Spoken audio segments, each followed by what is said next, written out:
Usually, when someone's fondling my balls, I disappear. I try to pretend it isn't happening. The whole thing makes me so uncomfortable I don't know what to do, so I just vanish. Mostly they don't seem to notice, I think. But on this occasion I'm having to answer questions, which makes it trickier. "And is this a monogamous relationship, Ducky?" the middle-aged Irish lady is asking. I wince as her thumb slips probingly around the tender bit of the left testicle. "Yes, of course," I say to the beige-tiled ceiling. Why does everyone keep asking me that? It's just a normal relationship like any other. "Can you feel the lump? Does it feel bad?" She ignores me. "And are you top or bottom?" I swallow hard. "That's a very personal question. I don't really see why it's relevant."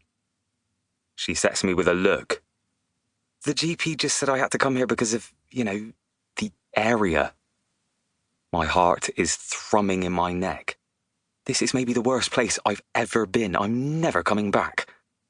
We ask these questions to everyone to get a better idea of your sexual history. But this isn't about sex, it's about... I nod toward my crotch. Her blue plastic gloved hand, the one that's not currently keeping my scrotum hostage, lands on my arm and squeezes gently. It's strange to be held in this way, even for a moment.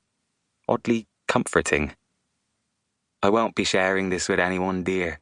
Everything you say is confidential." I can't bring myself to look directly at her, or where either of her hands is, so I focus on my lightly haired, startlingly white thighs. Then on my calves, then on my ankles, where the navy top man boxers sit loosely inside the scrunched up cave of my pulled down jeans. "Bottom," I whisper. "Thanks, dear," she says warmly, removing the hand from the arm. Then, casually as anything, she says, "Any fisting, choking, or BDSM?" I make a coughing, wheezing sort of noise and see that I've actually sprayed several flecks of spit onto the front of my pale blue cotton shirt. My face heats up, even though the nurse hasn't noticed and wouldn't care anyway. She must see hundreds of scrotums a week, and globules of startled spit. I try to get it together. "No," I say, as evenly as possible. "I'm just really not into contact sports." "Any GHB, GBL, methadone, or general recreational drug taking?" she goes on. "No." Then I think, what about coffee? Sometimes I have like 3 oat milk lattes a day and I feel a bit... I shake my head from side to side.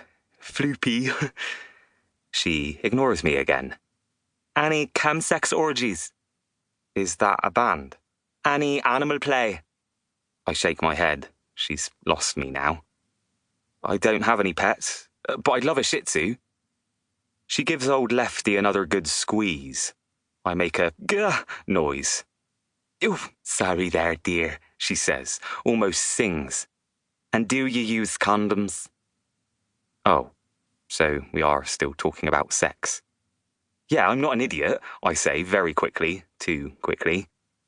My tongue is dry. I swallow loudly and listen as the lie comes out. "Well, we use them most of the time, but like a few times we've been a bit drunk or it's the morning and it just sort of happens. But it doesn't matter because Tobbs would never cheat on me." I really can't remember the last time we used a condom. Maybe 8 months ago? I glance up. This time her stare is focused and intense. "Do you often take risks like this?" she says, in a low, serious voice.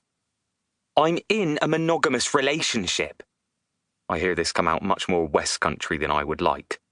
I'm an urban professional now, not the son of a couple who run the chippies in the arse end of nowhere. I take a breath. I try to flatten my R's and shorten my A's. "And I don't see what this has to do with whatever's going on down there. This is something else."